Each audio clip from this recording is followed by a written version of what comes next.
Una voz temblorosa pero firme resuena en la plaza principal del pequeño pueblo cañero, bajo el peso de un cielo grisáceo que parece presagiar tormenta. Sofía, con el pelo recogido y la mirada encendida, sostiene un manojo de papeles amarillentos frente a una multitud silenciosa. Su presencia impone, no por su estatura, sino por la fuerza contenida en sus palabras. Frente a ella, se alza la estatua de San Isidro Labrador, testigo mudo del drama que se desarrolla. En el aire se mezclan el aroma dulce de la melaza con el polvo levantado por el viento que sopla desde los campos de caña. Las voces susurran, los corazones laten rápido. La tensión se puede cortar con un machete. A un costado, don Joaquín Mendoza, con su sombrero de ala ancha y su semblante endurecido, observa con ojos fríos, incapaz de frenarlo inevitable. La escena parece sacada de una película en cámara lenta. Los niños del pueblo, vestidos con ropa raída, se aferran a las faldas de sus madres, sorprendidos por la valentía que emana de aquella mujer que antes parecía invisible. Las mujeres de manos callosas se miran unas a otras, sintiendo una mezcla de miedo y esperanza. Un grupo de hombres, acostumbrados a bajar la cabeza, ahora alzan la vista con una chispa de curiosidad. El sacerdote, parado a un costado del atrio de la iglesia, aprieta los labios como si contuviera palabras que nunca se atreverá a decir. A lo lejos, los campos de caña se mecen al ritmo del viento, como si la tierra misma escuchara. En ese instante suspendido, en el tiempo, Sofía toma aire y pronuncia una frase que será recordada por generaciones: no callaré más. La verdad cortará la caña podrida. Su voz se quiebra ligeramente, no por falta de convicción, sino por la carga emocional que lleva. Un murmullo recorre la plaza. Los ojos se agrandan, las manos se aprietan. Don Joaquín da un paso al frente, pero se detiene al sentir que ya no tiene el control absoluto de la situación. La valentía de una sola mujer ha comenzado a desmoronar el muro de silencio construido durante décadas. Antes de comenzar, suscríbete y dime desde dónde escuchas de esta historia. Te prometo que esta te va a estremecer. Acompáñame hasta el final, porque este relato cambió para siempre a un pueblo entero. No te vayas, porque lo que estás por escuchar tiene un giro que nadie imaginó. El pueblo donde se desarrolla esta historia se encuentra en el corazón de una región cañera del sur de México, lejos de las grandes ciudades, donde los caminos de tierra son cruzados por mulas cargadas y hombres empapados de sudor. Las casas de adobe y madera, con techos de lámina que chirrían con el viento, se alinean en calles estrechas que desembocan en la plaza central. En el centro, se erige una fuente de piedra desgastada rodeada de bancas de hierro, y al fondo, la iglesia de fachada blanca se levanta como el guardián espiritual. La economía del lugar gira en torno a un antiguo ingenio azucarero, cuya chimenea escupe humo día y noche, recordando a todos de quien depende su subsistencia. El olor dulzón del azúcar caramelizándose se adhiere a la ropa y a la piel de los habitantes. No hay rincón del pueblo que no esté impregnado de esa fragancia pegajosa. La desigualdad se percibe en cada detalle, mientras la mayoría de los pobladores vive en condiciones precarias, compartiendo casas pequeñas que se calientan con fogones de leña. Las mansiones de los propietarios del ingenio se alzan a un costado del pueblo, rodeadas de jardines y con muros altos que impiden ver la opulencia de sus interiores. Los niños juegan descalzos entre gallinas y perros flacos. Las mujeres lavan ropa en el río, conversando en voz baja sobre los rumores que circulan. Los hombres pasan largas horas en el campo, macheteando caña, con la espalda encorvada y la piel quemada por el sol. La iglesia y el sindicato son lugares donde se murmuran injusticias, pero el miedo a perder el sustento silencia cualquier intento de rebelión abierta. La tradición patriarcal dicta que las mujeres deben callar, aguantar y obedecer. Sofía, a sus 23 años, encarna la lucha de muchas. Es madre soltera de 2 niños pequeños. Su marido se fue a probar suerte a Monterrey y nunca volvió y envió noticia alguna. Vive al borde del ingenio, en una casita de barro con techo de palma, donde el viento se cuela en las noches frías. Su piel está curtida por el sol y sus manos llenas de callos evidencian interminables jornadas de trabajo. Se levanta antes del amanecer para preparar tortillas de maíz y café negro. Deja a sus hijos al cuidado de su madre enferma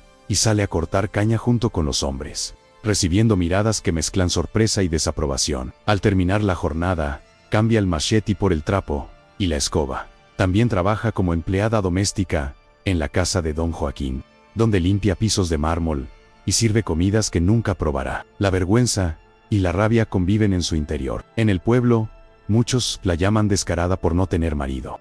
y por atreverse a participar en reuniones donde se habla de derechos laborales. Su madre, una mujer de voz suave pero mirada firme, le recuerda que no tiene de qué avergonzarse. Sin embargo, Sofía siente el peso de las miradas cada vez que camina por la plaza. Sus hijos, ajenos aún al juicio de los adultos, se aferran a ella como a un tronco en medio de una corriente. La ausencia del padre se convierte en una sombra que se alarga en cada fiesta patronal, en cada comentario malintencionado. Internamente, Sofía oscila entre la ira por la explotación que vive y el miedo a perder lo poco que tiene. El antagonista de esta historia, don Joaquín Mendoza, es el dueño del ingenio y presidente del Cabildo Municipal, con poco más de 50 años. Siempre viste camisas de lino impecables y botas de cuero brillante. Se pasea por el pueblo en una camioneta con vidrios polarizados, seguido por sus guardaespaldas. Su voz suave contrasta con la dureza de sus acciones. Él fija los salarios, dice quién puede vender en la tienda comunal y quién merece una casa en las tierras que él controla. Su arrogancia se alimenta del analfabetismo de la mayoría. En sus manos está el poder de otorgar favores y de arruinar vidas. Don Joaquín manipula a los curas con donaciones generosas, mientras humilla en público a todo aquel que considere insolente. Para él, Sofía no es más que una sirvienta, una voz que no merece ser escuchada. Con frecuencia, don Joaquín utiliza la plaza del pueblo como escenario para reforzar su autoridad. Se para junto al kiosco central y llama a los trabajadores por sus nombres, preguntando por la productividad de la semana. Exhibiendo su control, las esposas observan desde las sombras, sabiendo que una sonrisa o una palabra fuera de lugar puede significar hambre para sus hijos. Sofía ha presenciado más de una vez cómo don Joaquín ridiculiza a hombres que no cumplen con su cuota o regaña a mujeres por hablar mientras trabajan. Cada humillación pública es un recordatorio de que cualquier desafío será castigado sin piedad. Esta atmósfera de miedo y sometimiento envuelve el pueblo como una neblina espesa, difícil de penetrar. Con el tiempo, la tensión entre Sofía y don Joaquín se fue acumulando como nubes antes de la tormenta. Cada día, cuando Sofía llegaba a la mansión para limpiar, sentía la mirada inquisitiva de la esposa del patrón y el cuchicheo de las hijas detrás de las cortinas bordadas. Un jueves de mercado, Sofía fue a dejar una jarra de agua en la sala principal. Al pasar, escuchó como la señora Dolores, esposa de Joaquín, comentaba a una amiga: a esa muchacha hay que ponerla en su lugar. Se cree con derecho a preguntar por las cuentas del ingenio. Sofía bajó la mirada y apretó los labios, sabiendo que su interés por saber si les pagarían las horas extras era visto como insolencia. La humillación pública que marcó su vida llegó en la misa del domingo. La iglesia de Nuestra Señora del Perpetuo Socorro estaba repleta. La comunidad se congregaba para escuchar al padre Miguel y para escapar, aunque fuera por una hora, del trabajo y la vigilancia constante. Las campanas habían dejado de sonar y el sacerdote comenzaba a leer el evangelio cuando don Joaquín se levantó abruptamente de su banca. Su voz, normalmente melosa, resonó con dureza antes de seguir con las palabras del Señor. Quiero denunciar un robo, señaló a Sofía, que estaba de rodillas junto a sus hijos. Esta mujer se ha llevado comida de mi despensa, 1 kilo de arroz y medio litro de aceite. ¿Cómo se atreve?, dijo con teatral indignación. El silencio se hizo pesado. Las miradas se clavaron en Sofía. Las manos se apretaron sobre los rosarios. Sofía sintió como el calor se apoderaba de su rostro, y su corazón latía como si fuera a escapar del pecho. Yo no he robado nada, alcanzó a decir, pero su voz se quebró y se perdió entre los murmullos. Don Joaquín no le permitió continuar. Caminó hasta ella, tomó a uno de sus hijos del brazo y lo apartó con brusquedad. Arrodíllate y pide perdón, exigió. El padre Miguel, en lugar de intervenir, bajó la mirada y murmuró algo sobre la obediencia a las autoridades. Las mujeres de la iglesia murmuraban oraciones, mientras algunos hombres se tocaban el ala del sombrero, en señal de respeto al patrón. Sofía, con lágrimas en los ojos, fue obligada a arrodillarse ante el altar y a pedir perdón por algo que no había hecho. La humillación fue profunda. Las risas burlonas de las hijas de Joaquín resonaron como latigazos en su alma. Al salir de la iglesia, la noticia se esparció como fuego en hojarasca seca. Los niños, que jugaban en la plaza, comenzaron a llamarla ladrona a sus espaldas. Las mujeres, con las que compartía el lavado en el río, ahora evitaban mirarla a los ojos. Los hombres, que antes la saludaban con una inclinación de cabeza, pasaban de largo sin pronunciar palabra. Sofía intentó explicarse con algunas vecinas, pero encontró puertas cerradas y frases evasivas. El peso de la acusación era más grande que cualquier verdad que pudiera pronunciar. A partir de ese día, Sofía no solo llevaba la carga de la pobreza y la soledad, sino también el estigma de la deshonra. Sentía como si cada calle del pueblo fuera un tribunal donde se le juzgaba sin piedad. Las consecuencias económicas no tardaron en llegar. Don Joaquín ordenó a sus capataces que no contrataran a Sofía en la cosecha. También habló con las señoras de la alta sociedad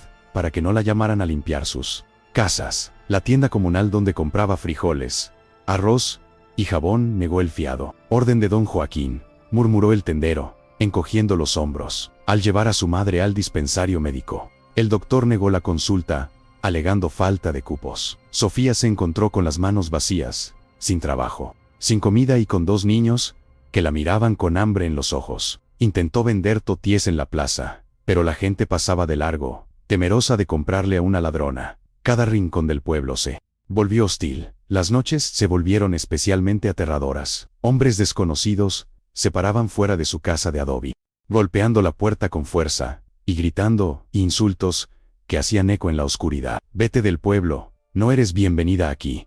Eres una vergüenza, susurraban voces profundas. Un día, encontró un papel deslizado debajo de la puerta con una amenaza escrita. Si sigues hablando, quemaremos tu choza. Sus hijos, asustados, se encogían junto a su abuela, que rezaba en silencio por protección. Sofía casi no dormía. Se sentaba en una silla, junto a la puerta, machete en mano, esperando. La violencia psicológica era tan fuerte como el trabajo físico que hacía antes en los campos, pero esta vez sin un centavo de compensación. Desesperada, Sofía decidió probar suerte en el mercado del pueblo vecino. A un día de camino, con su rebozo en la cabeza y una mochila llena de toties y tamales, salió al amanecer. Llegó al mercado con la esperanza de vender algo, regresar con algunas monedas, pero la influencia de don Joaquín llegaba más lejos de lo que imaginaba. Varios comerciantes le dijeron que no podían arriesgarse a comprarle. Otros, al reconocerla, simplemente le dieron la espalda. El rumor de que era una ladrona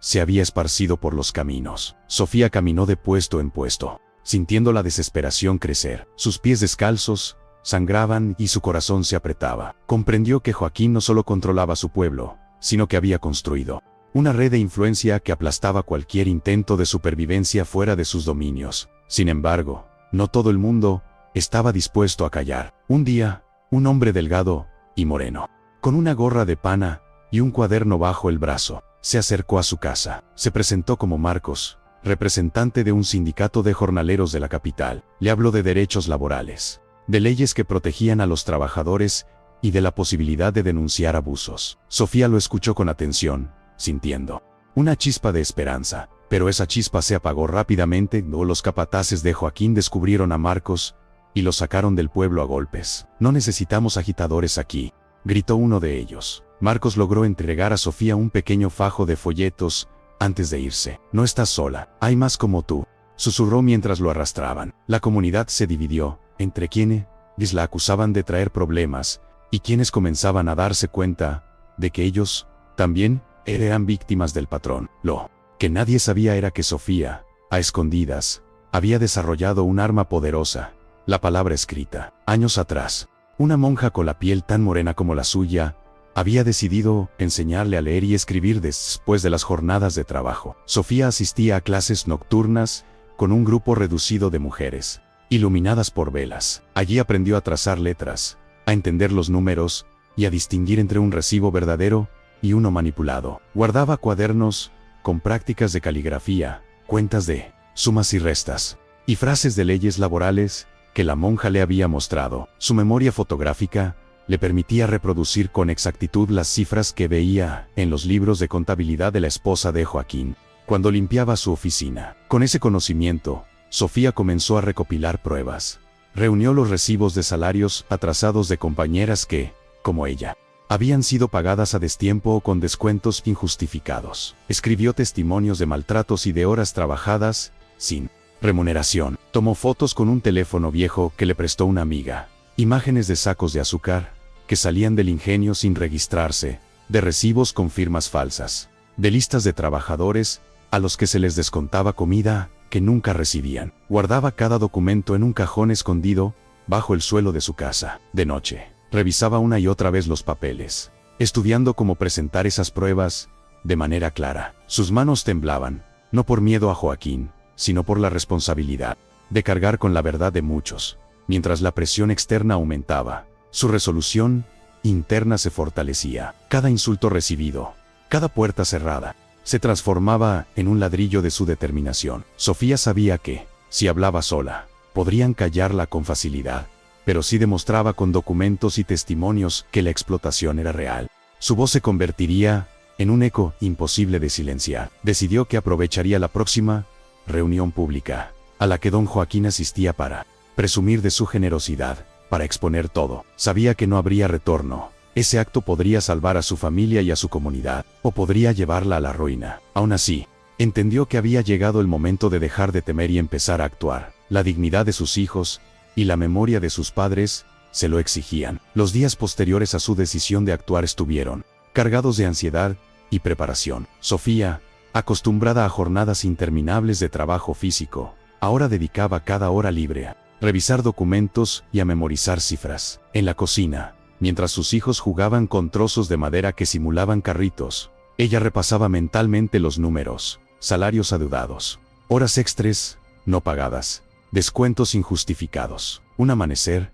mientras lavaba ropa en el río, una vecina se le acercó en silencio.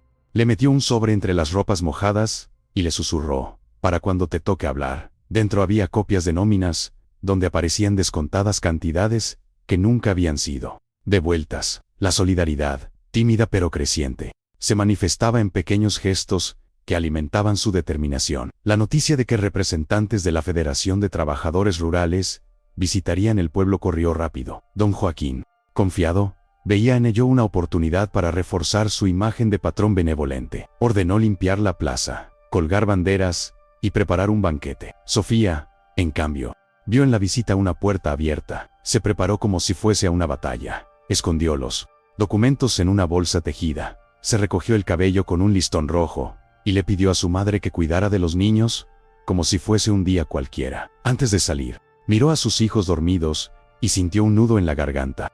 Pero no vaciló. Sabía que lo que estaba a punto de hacer podía darles una vida diferente. El día de la reunión amaneció caluroso. La plaza se llenó de jornaleros, mujeres, niños y curiosos. En el kiosco central, una mesa con mantel blanco y micrófonos esperaba a los representantes. Don Joaquín se sentó al frente, rodeado de sus fieles. Vestía una guayabera bordada y sonreía con falsa humildad mientras saludaba a los funcionarios que habían llegado de la ciudad. El padre Miguel, enfundado en su sotana, bendecía al público desde un costado. Sofía llegó temprano y se colocó en las primeras filas, su bolsa tejida apretada contra el pecho. A su lado, algunas mujeres, que habían sufrido humillaciones similares, la miraron y asintieron en silencio. La atmósfera era una mezcla de fiesta y tensión. Los niños corrían y jugaban ajenos a la gravedad del momento, mientras los adultos murmuraban entre sí. Cuando el representante de la Federación tomó el micrófono,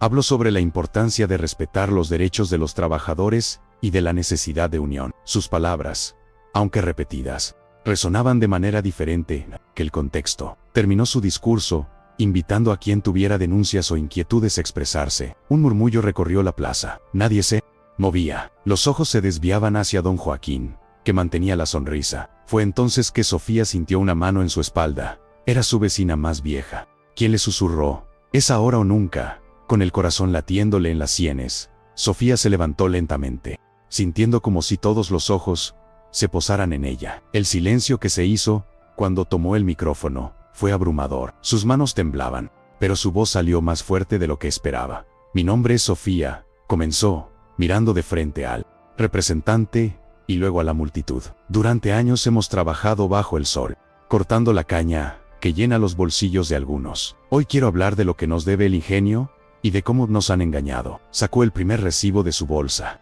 lo levantó y lo mostró. «Aquí está mi sueldo, no pagado desde hace 3 meses. Y no soy la única». Los murmullos se convirtieron en exclamaciones ahogadas. Sofía continuó: «Esta es la lista de horas extras que nunca fueron remuneradas. Aquí están las firmas de quienes las trabajaron». El representante de la Federación se inclinó para ver mejor, mientras don Joaquín fruncía el ceño. A cada papel que Sofía mostraba, la tensión aumentaba. Sacó una libreta, donde había anotado las comisiones ilegales descontadas a los jornaleros, las fechas en que el médico había negado atención, los precios inflados de la tienda comunal. Nos cobran por la comida que nunca recibimos. Nos descuentan por herramientas que nunca compramos. Nos llaman ladrones cuando ellos roban nuestro sudor, dijo con voz quebrada pero firme. Un murmullo de aprobación comenzó a recorrer la plaza. Algunas mujeres aplaudieron tímidamente. Los hombres, que al principio habían bajado la mirada, empezaron a alzarla, sorprendidos de escuchar sus propias quejas articuladas con claridad. Don Joaquín se levantó bruscamente. Su silla cayó hacia atrás con estrépito. «Basta, no permitiré que una criada insolente me calumnie frente a extraños», gritó, avanzando hacia ella con un dedo amenazador. Su rostro se había enrojecido, los músculos de su cuello estaban tensos. Intentó arrebatarle los documentos, pero varias mujeres se interpusieron, formando un muro humano. «No la tocará», dijo una de ellas, una anciana de espalda encorvada pero mirada decidida. Joaquín retrocedió, sorprendido por la resistencia. Sus guardaespaldas dieron un paso al frente, pero los representantes de la federación los detuvieron. El padre Miguel se quedó mudo, sin saber qué hacer, el sudor perlándole la frente. Sofía no se amedrentó. Continuó leyendo nombres, cifras, fechas. «Aquí están las firmas de ustedes, compañeros, confirmando que han trabajado de sol a sol sin recibir lo prometido», señaló, alzando una hoja con múltiples rúbricas. Algunos hombres identificaron sus nombres y asintieron, sus rostros enrojecidos,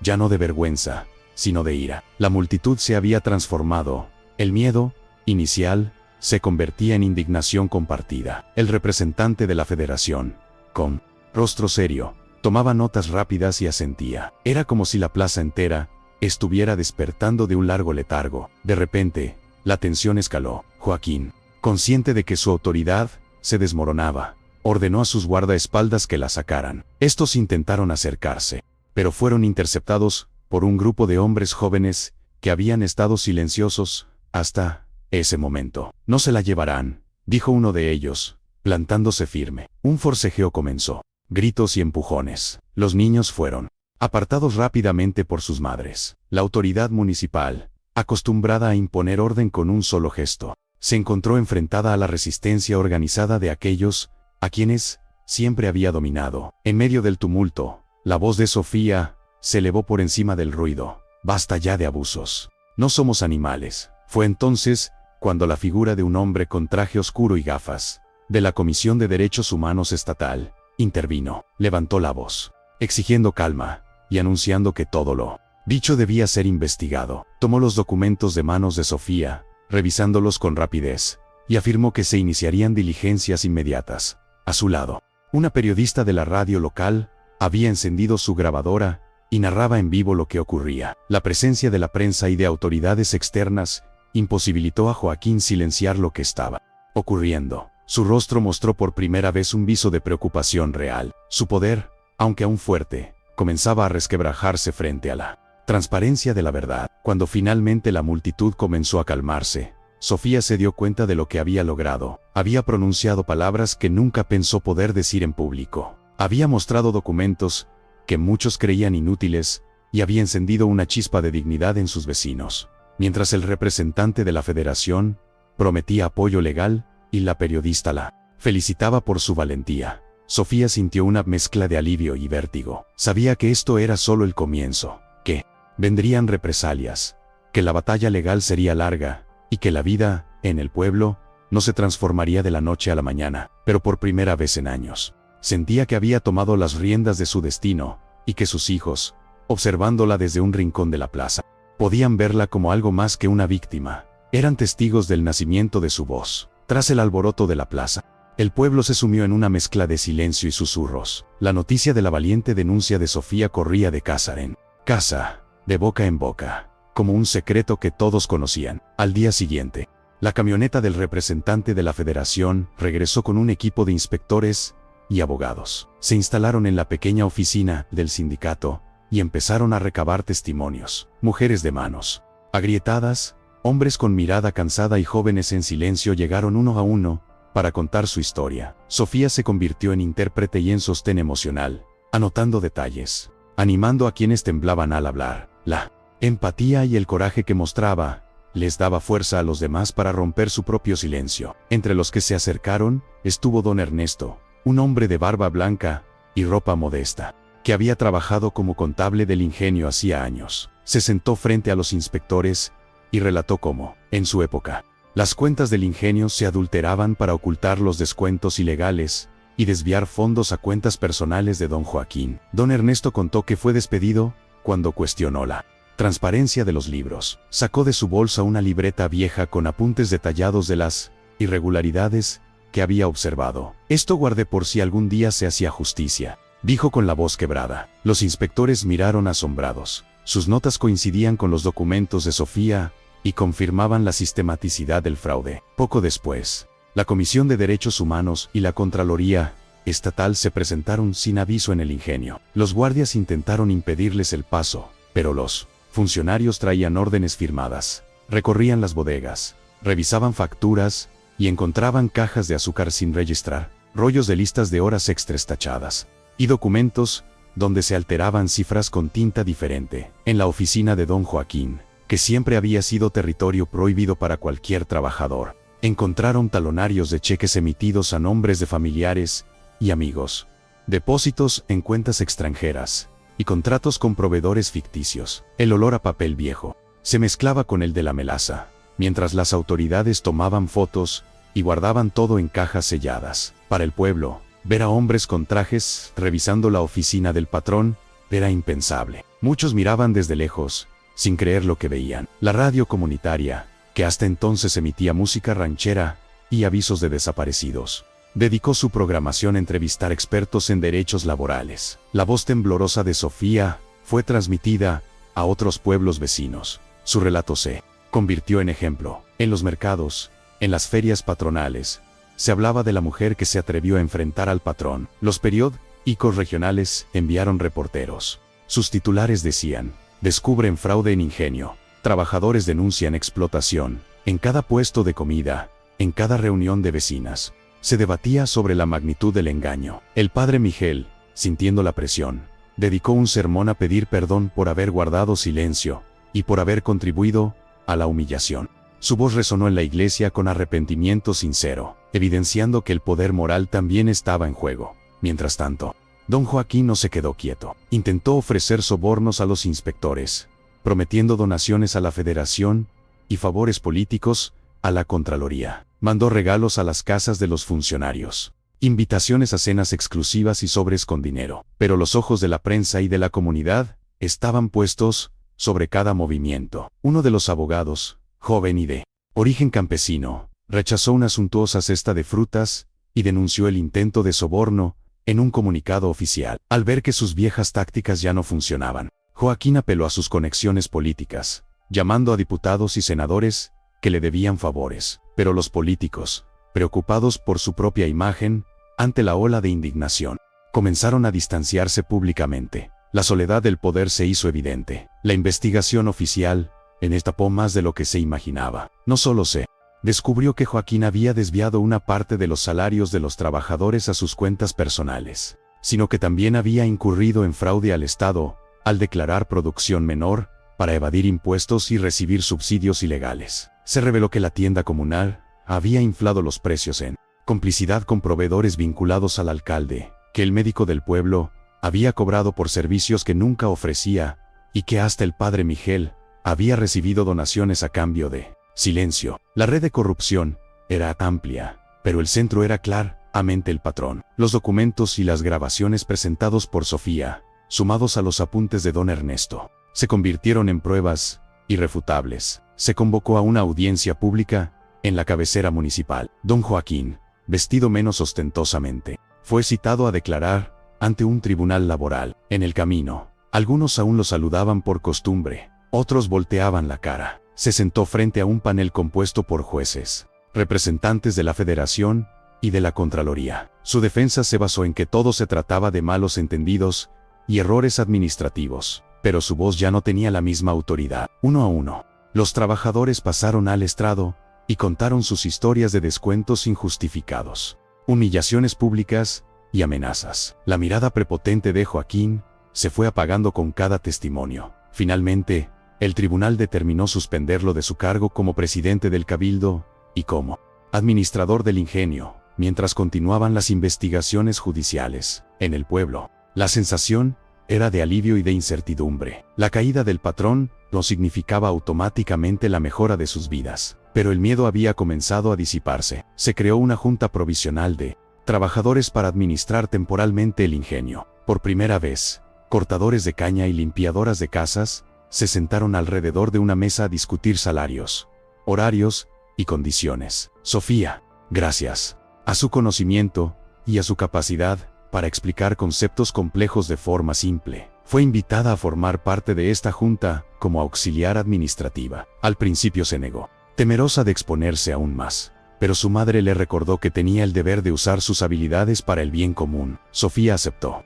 consciente de la responsabilidad. Su nueva labor no fue fácil. Tenía que aprender a manejar cuentas en una oficina que antes le era prohibida. Se enfrentó a recelos de algunos trabajadores que desconfiaban de la transparencia prometida, pero cada vez que alguien dudaba, ella sacaba un recibo viejo, un testimonio, y recordaba por qué estaban allí. Comenzó a organizar reuniones donde explicaba cómo leer nóminas, cómo identificar descuentos ilegales, qué derechos tenían ante la ley. Les enseñó a firmar sus nombres con orgullo, a guardar copias de sus recibos y a no temer a los números. Descubrió en sí misma un talento para enseñar que no había imaginado. La sonrisa de un hombre mayor, cuando aprendió a escribir su nombre por primera vez, fue más gratificante que cualquier salario que hubiera recibido cortando caña. Con el ingenio intervenido, las cañas seguían creciendo, esperando ser cortadas. Los jornaleros volvieron a los campos, pero esta vez sabiendo que su trabajo sería registrado de manera justa. Las mujeres, que antes limpiaban mansiones ajenas sin contrato, ahora se reunían para negociar sus condiciones. Los niños seguían corriendo por la plaza, pero ya no oían a nadie murmurar ladrona detrás de su madre. Sofía regresaba a su casa cada noche cansada, pero con la satisfacción de saber que estaba construyendo un futuro distinto. Los hombres, que alguna vez se burlaron de ella, ahora la saludaban con respeto.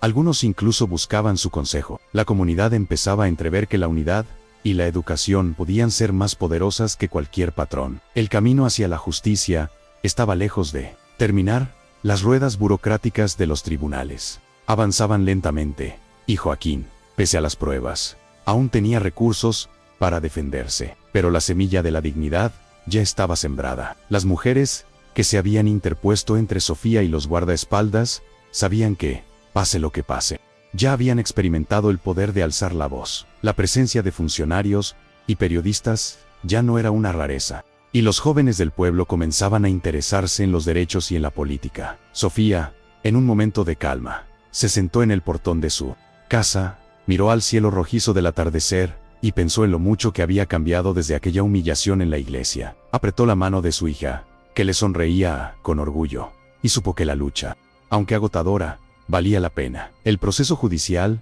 se extendió durante meses. Los abogados de don Joaquín intentaron alargarlo con apelaciones y tecnicismos, pero la evidencia era abrumadora. Finalmente, un tribunal estatal lo declaró culpable de malversación de fondos, fraude fiscal y abuso de poder. La sentencia incluyó varios años de prisión y la obligación de devolver el dinero robado, además de pagar indemnizaciones a los trabajadores. La noticia fue recibida con reacciones mixtas. Algunos no creían que la justicia alcanzara a los poderosos. Otros lloraron al pensar en todas las humillaciones sufridas que, por fin, encontraban un eco legal. En el pueblo, las campanas de la iglesia sonaron sin que nadie las ordenara.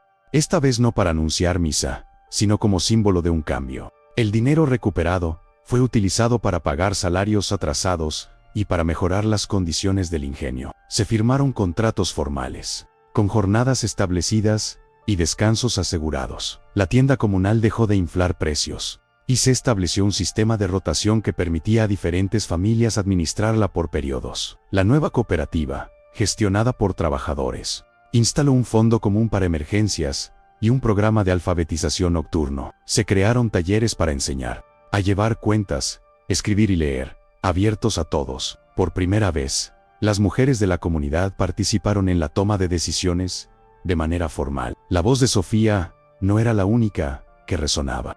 Muchas otras se sumaban con propuestas y críticas. La transformación social trascendió el ámbito económico. La plaza, antes escenario de humillaciones, se convirtió en lugar de celebración y asamblea. Se organizaron fiestas patronales, donde todos aportaban y todos disfrutaban. Las familias que vivían en chozas de barro, pudieron empezar a construir casas de ladrillo, gracias a créditos comunitarios. El río, testigo de tantos susurros tristes, vio como las risas de los niños volvían a sonar, mientras aprendían a nadar sin miedo a ser insultados. La iglesia, bajo la guía de un padre Miguel arrepentido, instauró un comité de justicia social para apoyar a quienes sufrían abusos y organizó charlas sobre derechos humanos. El púlpito, que había sido utilizado para justificar una humillación, ahora servía para promover la dignidad. Sofía, por su parte, encontró un nuevo propósito en la enseñanza. Además de su trabajo administrativo, dedicaba horas a alfabetizar a sus vecinos. Veía en los ojos de los hombres y mujeres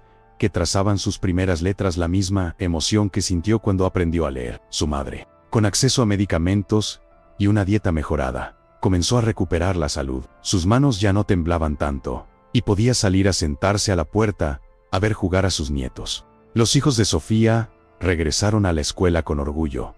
Ya no eran los de la ladrona, sino los hijos de la mujer que cambió el destino del pueblo. A veces, la niña imitaba a su madre frente al espejo, levantando papeles imaginarios y repitiendo basta ya de abusos, mientras el niño tomaba números con ramas en la tierra. Internamente, Sofía experimentó una metamorfosis. La culpa y la vergüenza, que durante años habían sido sus compañeras constantes, se transformaron en orgullo y serenidad.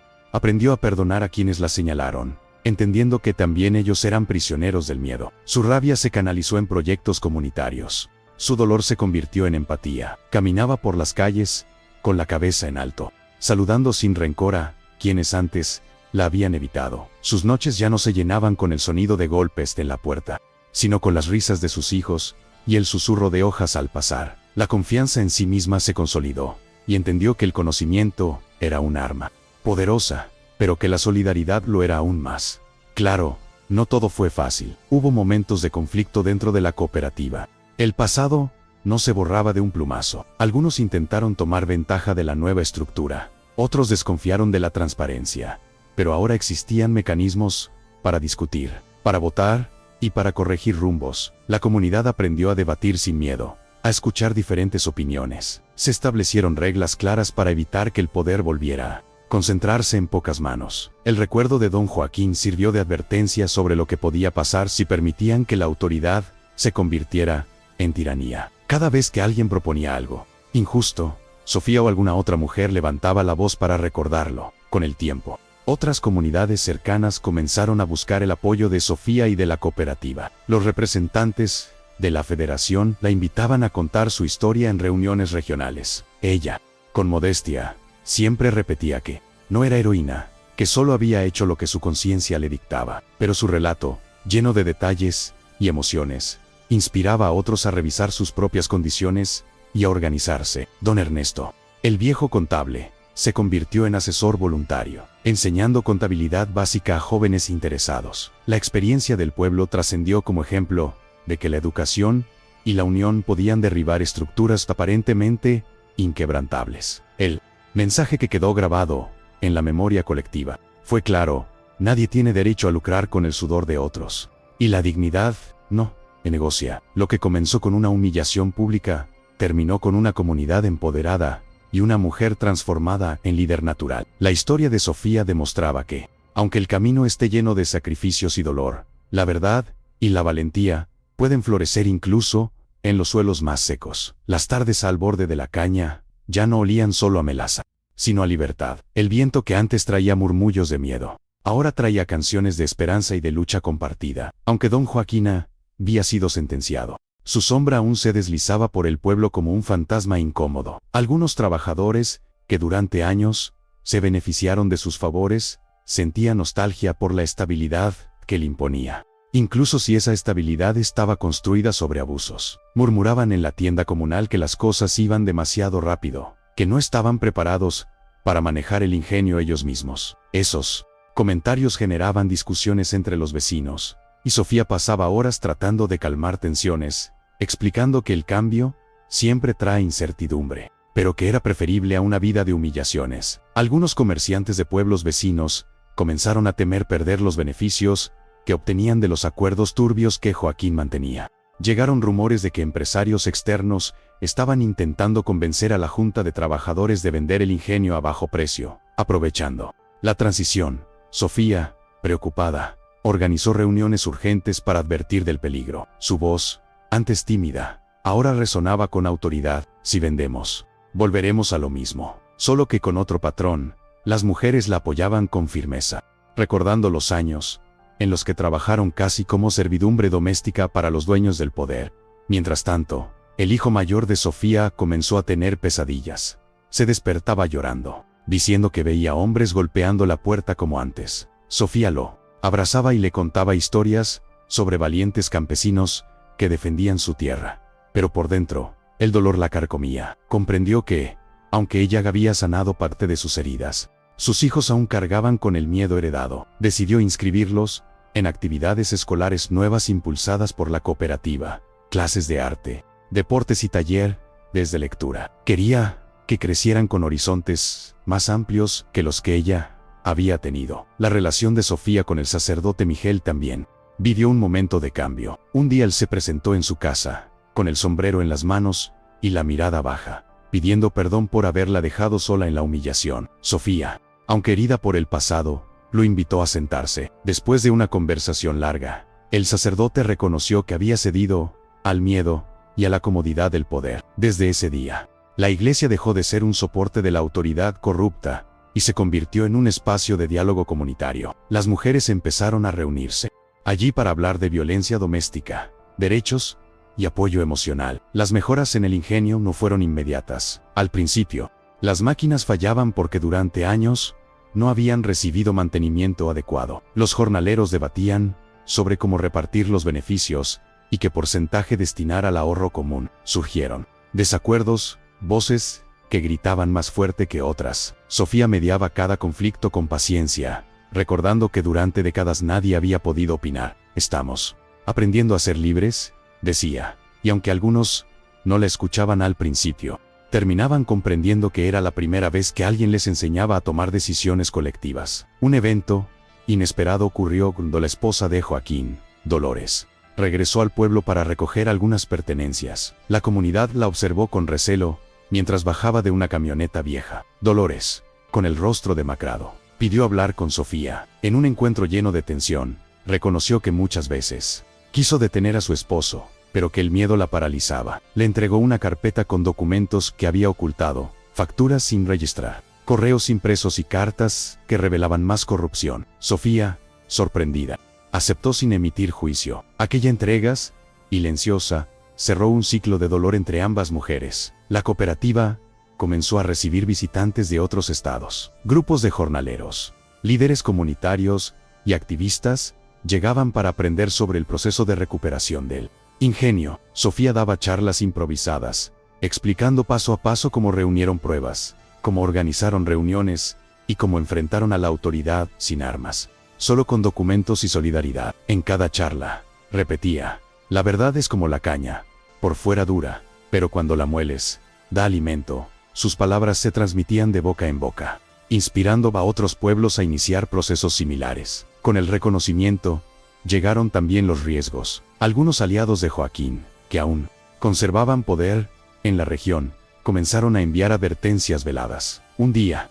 Sofía encontró una nota amenazante en la puerta del sindicato. Lo que empezó con palabras puede terminar con fuego. La junta convocó una reunión urgente. Muchos querían contratar seguridad privada, pero Sofía insistió en que no podían volver al miedo. Propuso crear rondas comunitarias, donde los propios vecinos se turnaran para vigilar el pueblo. Los hombres y mujeres se organizaron con linternas y radios viejos, cuidando el territorio juntos. Poco a poco, el ambiente se transformó. Las noches ya no estaban marcadas por los golpes en la puerta, sino por el sonido de guitarras en reuniones bajo los árboles. Los jóvenes escribían canciones sobre la lucha del pueblo, y los ancianos contaban historias de resistencia indígena que antes nadie escuchaba. Las mujeres, antes silenciadas, discutían sobre crear una escuela especial para las niñas, enseñándoles a leer, defenderse y conocer sus derechos. Sofía, observando desde una esquina, Sentía un orgullo inmenso. Aquello no era solo el fruto de su valentía, sino de una comunidad entera que había despertado. Sin embargo, algo dentro de Sofía seguía inquieto. Aunque el pueblo avanzaba hacia una nueva era, ella sentía que aún quedaba un capítulo por resolver. Entender por qué su marido desapareció realmente en Monterrey. Rumores antiguos indicaban que Joaquín pudo haber intervenido en su salida del pueblo. Sofía decidió que, una vez que el ingenio estuviera completamente estable, viajaría en busca de respuestas. No lo hacía por nostalgia, sino para cerrar definitivamente la herida que la había acompañado tantos años. Sabía que descubrir la verdad podría doler, pero estaba lista. El ingenio, ahora administrado por la cooperativa, atravesaba una etapa de reorganización intensa. Sofía dedicaba largas horas a revisar registros antiguos, capacitar a nuevos encargados y supervisar los pagos. En medio de esta carga de trabajo, comenzó a notar inconsistencias en documentos que no provenían del tiempo de Joaquín,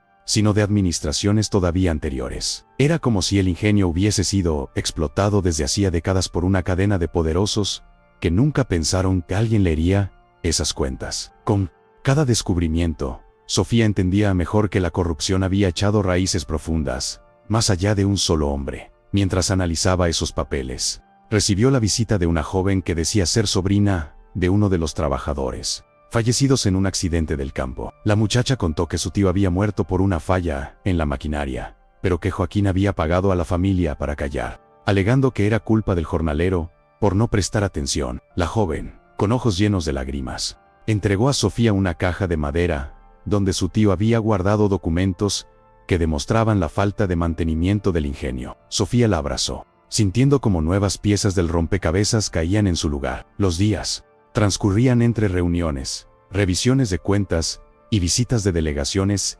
interesadas en aprender del proceso. Sin embargo, Sofía no podía evitar pensar en el viaje que deseaba emprender hacia Monterrey. Su madre, aunque recuperándose, le decía cada noche: «Hija, cuando el corazón no entiende, la vida no descansa». Sus palabras resonaban en Sofía como un recordatorio silencioso. Quería respuestas, pero también temía que descubrir la verdad reabriera heridas que apenas comenzaban a sanar. La comunidad, enterada de su intención de viajar, organizó una despedida anticipada. Mujeres que antes no la miraban a los ojos, ahora le llevaban comida, bordados y pequeñas artesanías como símbolo de gratitud. Los hombres ofrecían encargarse del mantenimiento del ingenio durante su ausencia. Los niños, entre risas, corrían alrededor de ella, mientras decían: «Vas a encontrar la verdad, Sophie». Aquella muestra de cariño la conmovió profundamente. Había pasado de ser la mujer humillada del pueblo a convertirse en una figura de respeto y esperanza. En medio de esa preparación,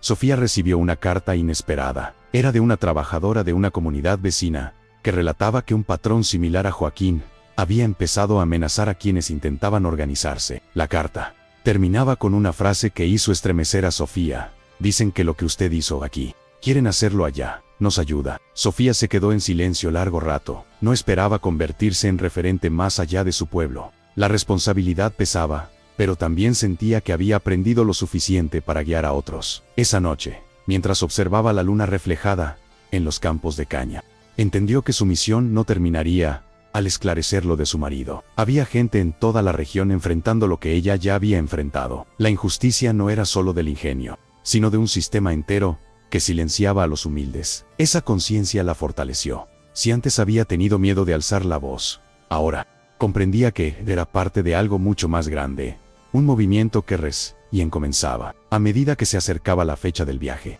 los preparativos en el pueblo se intensificaban. Se creó un pequeño fondo comunitario para cubrir parte de sus gastos, alimentado por donaciones voluntarias. Una vecina le prestó una maleta, otra le regaló un chal para el frío nocturno. El carpintero del pueblo le fabricó una pequeña caja de madera para guardar documentos. Cada gesto era un trozo de cariño que Sofía guardaba como tesoro. No solo viajaba para sí misma, sino por todos aquellos que habían confiado en ella. Antes de partir, Sofía quiso visitar la iglesia, como una forma de cerrar un capítulo que la había marcado profundamente. Entró en silencio, caminando por el pasillo central, donde un día fue obligada a humillarse. El padre Miguel recibió con una sonrisa tímida. Ella se arrodilló unos segundos frente al altar, no para pedir perdón, sino para agradecer por la fuerza que había encontrado. Cuando se levantó, Ya no era la misma mujer que había sido obligada a arrodillarse ahí. Ahora era alguien que se levantaba por voluntad y con dignidad. En la madrugada del día de su viaje,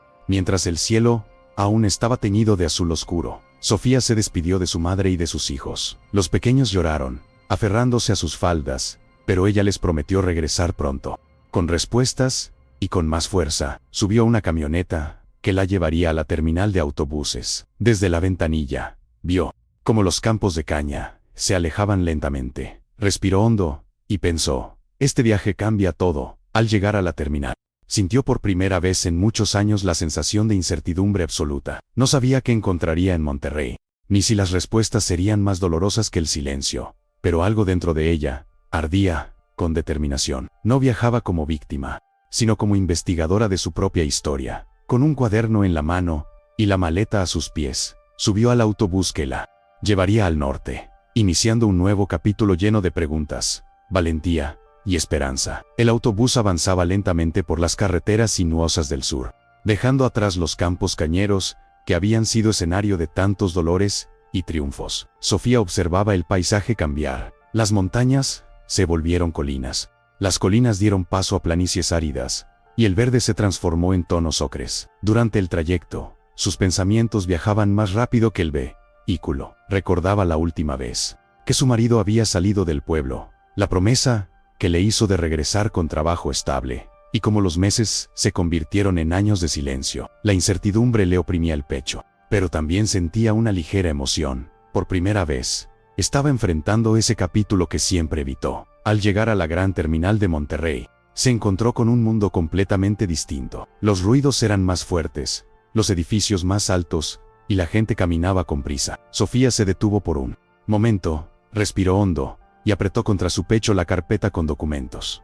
No conocía la ciudad, pero había anotado direcciones, nombres y referencias de personas que podrían tener información. Empezó por la zona industrial, donde su marido había dicho que buscaría trabajo. Las fábricas gigantes la intimidaron. Preguntó en puestos de comida, en almacenes, en estaciones de servicio. Algunos recordaban a un joven trabajador que se parecía a la descripción. Otros decían que allí nadie duraba mucho tiempo. Una mujer mayor, que vendía tamales en la esquina de una avenida, le ofreció información más concreta. Le dijo que hace años varios trabajadores migrantes habían sido reclutados por una empresa que luego cerró abruptamente, dejando a muchos sin salario ni documentación. Algunos terminaron viviendo en refugios, otros desaparecieron sin dejar rastro. Sofía sintió un nudo en la garganta. Esa pista era dolorosa, pero real. La mujer la miró con compasión y le regaló un tamal caliente. La ciudad es dura, hija, pero no te rindas. No todos los que desaparecen lo hacen por voluntad propia. Sofía decidió buscar en organizaciones comunitarias, en un centro para migrantes. La atendió un hombre de voz suave y mirada cansada, acostumbrado a escuchar historias tristes. Le mostró las fotos y los pocos papeles que guardaba de su marido. Él revisó registros antiguos y encontró un nombre similar en una lista de personas que habían sufrido un accidente laboral en una construcción. La lista estaba incompleta, pero mencionaba que algunos fueron trasladados a un hospital público. El corazón de Sofía latía con fuerza. Miedo, esperanza y pánico se mezclaban en cada latido. Le dieron una dirección y una recomendación. Ve con calma. Estos años han sido duros para todos. Caminar hacia el hospital fue un trayecto pesado. Sofía sentía que cada paso la acercaba a una verdad que podía cambiarlo todo. El edificio gris se alzaba ante ella como un gigante cansado. Preguntó en admisión, en archivo muerto, en urgencias. Al principio nadie sabía nada, pero una enfermera mayor, al ver la foto, frunció el ceño y dijo, este joven estuvo aquí hace años. Llegó golpeado, desorientado, no hablaba mucho. Sofía tragó saliva, sintiendo que las piernas le temblaban. La enfermera buscó en un registro de pacientes antiguos y encontró una referencia vaga. Trasladado a refugio temporal por falta de familiares. Nada más. La ausencia de respuestas la golpeó como un martillazo. Sofía decidió buscar el refugio. El lugar, humilde y desgastado, tenía paredes pintadas con colores desvanecidos y un olor a sopa casera impregnado en el aire. Allí conoció a un voluntario que recordó a un hombre silencioso, delgado y con la mirada perdida, que decía venir del sur y hablaba poco de su pasado. Un día se marchó sin avisar, explicó el voluntario. Nos dijo que necesitaba arreglar algo con un patrón que lo había engañado. Aquellas palabras encendieron una alarma en el interior de Sofía. Pensó inmediatamente en Joaquín. Podía ser que su marido hubiese intentado volver, y algo hubiera pasado en el camino. El voluntario le mencionó que, cuando el hombre se fue, llevaba consigo un sobre antiguo, con una dirección escrita a mano. Sofía pidió ver los archivos del refugio y, después de una larga búsqueda, encontraron una caja con notas viejas. Entre ellas, una hoja doblada llevaba un nombre conocido, el del pueblo cañero, una dirección exacta, una fecha. Sofía sintió que el mundo giraba demasiado rápido. Su marido había intentado volver, había vuelto, porque nunca llegó. ¿Qué pasó en ese trayecto? Con el sobre entre las manos, Sofía regresó a la terminal. Sentía que el viaje no terminaba ahí. La verdad estaba más cerca, pero también más oscura. Subió al autobús de regreso, con el corazón dividido. Una parte quería encontrar respuestas, la otra temía que esas respuestas la destrozaran. Mientras el vehículo avanzaba, Sofía miró por la ventana, las luces de la ciudad desaparecer, y murmuró para sí misma, sea lo que sea, lo enfrentaré. Durante el viaje de regreso, recordó detalles que antes había ignorado. Recordó que, poco antes de desaparecer, su marido había discutido con un capataz del ingenio. Recordó amenazas veladas, comentarios que nunca entendió del todo. La sospecha creció en su interior como una sombra. ¿Y si Joaquín había tenido algo que ver? ¿Y si su marido había intentado denunciar algo, y lo habían silenciado? La duda se convirtió en necesidad urgente de saber. Cuando finalmente llegó al pueblo, la madrugada aún teñía todo de azul. Sus hijos corrieron hacia ella, abrazándola con fuerza. Y su madre lloró al verla sana. Sofía lo sostuvo como si quisiera detener el tiempo, pero sabía que el próximo paso era enfrentar una verdad que podría cambiar la historia del pueblo entero, no solo la suya. Respiró hondo, miró hacia los campos de caña, que despertaban con el amanecer, y se preparó para lo que venía. Al volver al pueblo, Sofía no tuvo descanso. Apenas amaneció, caminó hasta la oficina provisional, donde funcionaba la cooperativa. Aunque aún traía la fatiga del largo viaje, necesitaba reunir a quienes podían ayudarla a profundizar en la información había encontrado en Monterrey. Los miembros de la junta escucharon en silencio mientras ella relataba cada detalle. El hospital, el refugio, la hoja doblada con la dirección del pueblo. Muchos quedaron conmocionados. Otros fruncieron el ceño, temerosos de revivir capítulos oscuros que habían preferido olvidar. Una sensación incómoda empezó a crecer entre los presentes. Varias personas recordaban vagamente haber visto, años atrás, a un hombre herido, que caminaba por los bordes del ingenio, confundido, preguntando por alguien. Nadie lo había ayudado. El miedo a los guardias de Joaquín era demasiado grande. Sofía sintió que el estómago se le encogía. La idea de que su marido hubiera estado tan cerca de casa, tan cerca de ella y de sus hijos, solo para desaparecer de nuevo, era una punzada profunda en su alma. Decidida a entender lo que había ocurrido, Sofía buscó a don Ernesto, el antiguo contable que había sido clave en la denuncia contra Joaquín. Él la recibió en su pequeño taller lleno de papeles amarillentos y libros viejos. Cuando Sofía le mostró la hoja encontrada en el refugio, don Ernesto se llevó la mano al pecho, sorprendido. Reconoció la caligrafía del capataz más temido del ingenio, un hombre que había muerto poco antes de que Joaquín fuera arrestado. Aquel capataz era conocido por manejar problemas incómodos para el patrón. Su muerte había sido repentina, casi conveniente. Con esa revelación, el rompecabezas tomó un giro más inquietante. Sofía comprendió que su marido pudo haber intentado regresar para denunciar algo grave. Tal vez había descubierto irregularidades en su trabajo en Monterrey. Tal vez había querido hablar con ella. Tal vez, simplemente, buscaba volver a casa. Pero si el capataz lo interceptó, entonces la verdad podía ser mucho más cruel. A pesar de ese temor, Sofía no se detuvo. Decidió buscar a los antiguos trabajadores del ingenio que conocían al capataz y sus métodos. En las tardes, después de sus labores en la cooperativa, Sofía recorría casas alejadas, preguntando en voz baja sobre aquel hombre. Muchos no querían hablar,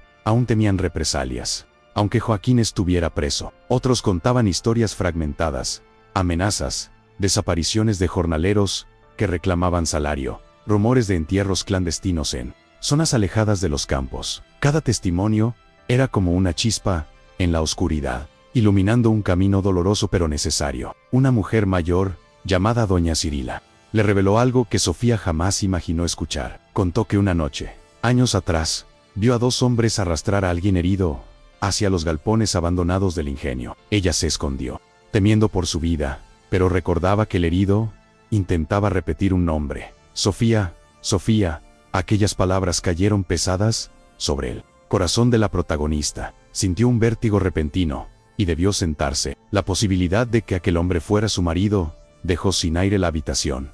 Mientras tanto, en el pueblo comenzaban a circular rumores. Algunos pensaban que Sofía estaba revolviendo cosas que era mejor dejar enterradas. Otros creían que la verdad debía salir a la luz, sin importar cuán dolorosa fuera. La cooperativa, aunque la apoyaba, temía que los enemigos de Joaquín aprovecharan el caos para debilitar la nueva administración. Sofía escuchaba cada advertencia, pero no se detenía. Sabía que enfrentar la verdad era una deuda que tenía consigo misma y con la memoria de los suyos. Una tarde, mientras revisaba archivos antiguos en el viejo depósito del ingenio, encontró un pequeño cuaderno de anotaciones del capataz fallecido. Las letras estaban torcidas, escritas con rapidez y rabia. Entre listas de horas y nombres, había frases cortas: problema resuelto, orden cumplida, no volverá. Se lo entregué al patrón.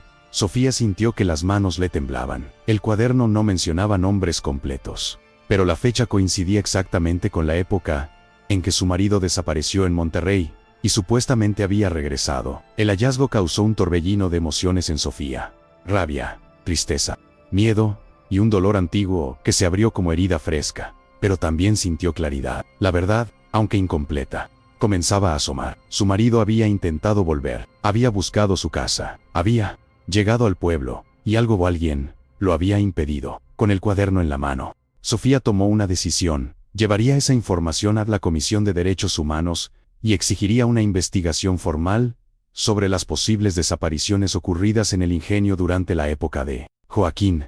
Esa misma noche, antes de dormir, observó a sus hijos respirando profundamente sobre el petate. Los acarició con suavidad y les prometió en silencio que no permitiría que la historia se repitiera con nadie. Más afuera, el viento movía las hojas de la caña y parecía murmurar un llamado antiguo, un llamado a la memoria, a la justicia y a la dignidad. Sofía entendió que su lucha no había terminado.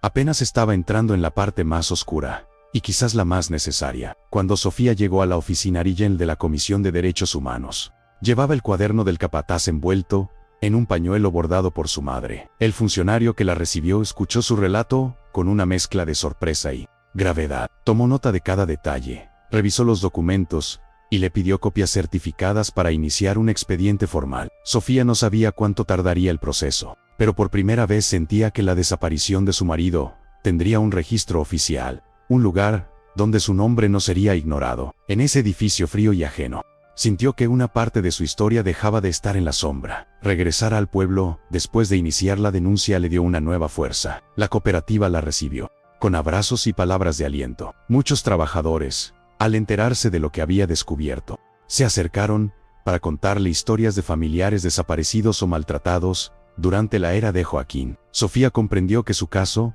no era único, sino un eco de muchas voces silenciadas. La comunidad comenzó a organizar un archivo colectivo, donde cada persona podía aportar documentos, fotografías o testimonios. Era una forma de recuperar memoria y de sanar juntos. Los días siguientes fueron un torbellino de actividad. Sofía coordinaba el archivo comunitario, impartía talleres de alfabetización, atendía reuniones de la cooperativa y cuidaba de su familia. A veces, al llegar la noche, se derrumbaba en su cama agotada, pero no se quejaba. Dentro de ella ardía una llama poderosa, la certeza de que la justicia, aunque tardía y difícil, era posible. Su madre la observaba con orgullo silencioso. En las tardes, preparaba atole caliente para recibir a quienes llegaban a aportar documentos o pedir ayuda. Un día, mientras revisaba testimonios con don Ernesto, un mensajero llegó desde la comisión. Traía una carta oficial informando que se abriría una investigación estatal sobre posibles desapariciones vinculadas al ingenio durante los últimos 15 años.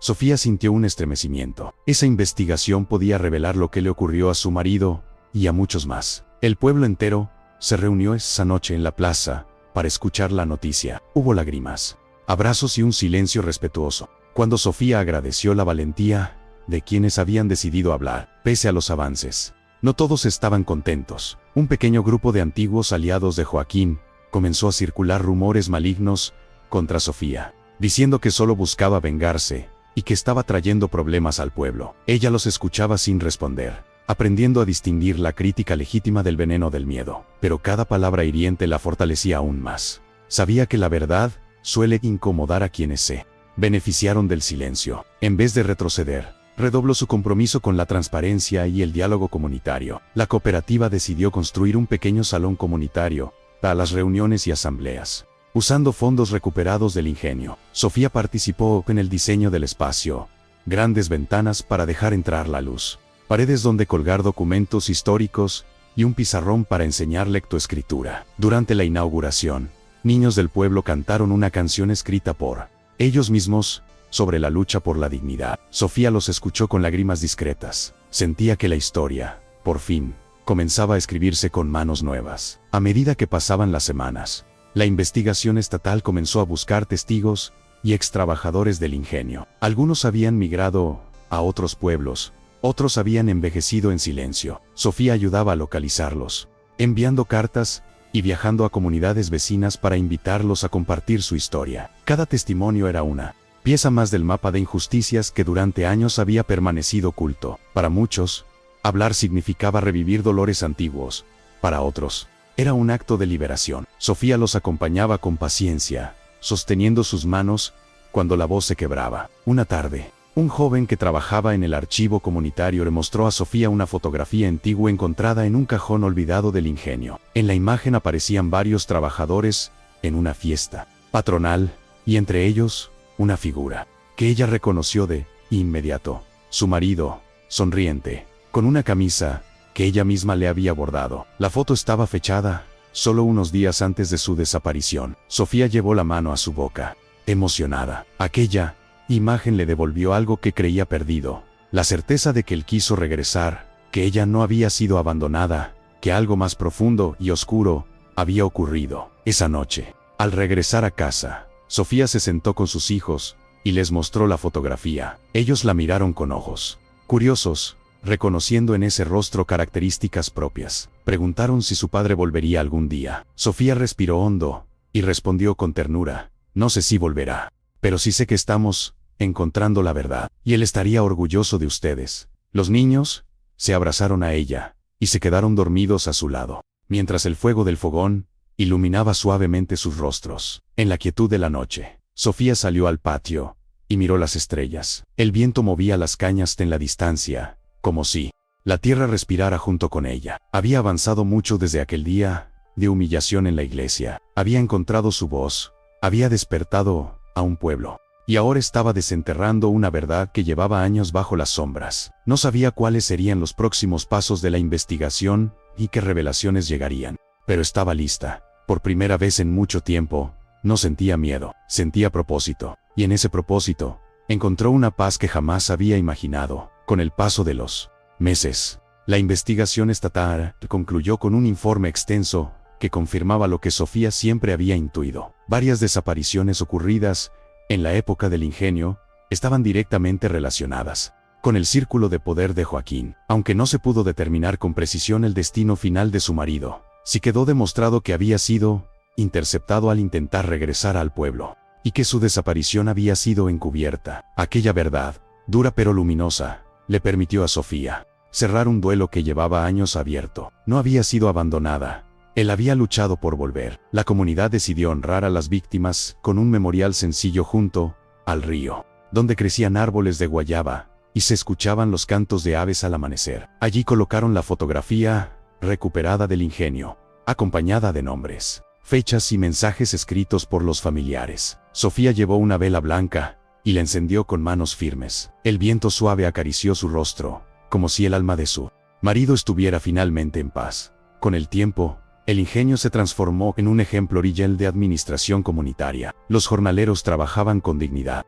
recibían pago justo y tenían voz en cada decisión. Las mujeres ocupaban cargos de liderazgo. Los jóvenes aprendían contabilidad, leyes laborales y agricultura sostenible. Las noches de miedo quedaron atrás, reemplazadas por reuniones bajo las estrellas, música de guitarras y risas de niños que crecían sin el peso de un patrón. Encima, Sofía, aunque nunca buscó protagonismo, se convirtió en un símbolo de valentía. Era invitada a otros pueblos para compartir su experiencia, pero siempre respondía lo mismo: no fui yo sola, fue mi comunidad. Seguía enseñando lectura, ayudando a archivar documentos y mediando en discusiones. Su vida no era fácil, pero era íntegra, plena y enraizada de la esperanza. Una tarde, mientras caminaba por los campos de caña renovados, Sofía sintió una profunda calma. Escuchó el viento moviendo las hojas, vio a sus hijos correr entre los surcos y a los trabajadores saludarla con respeto sincero. En ese instante comprendió que la historia que había cambiado su destino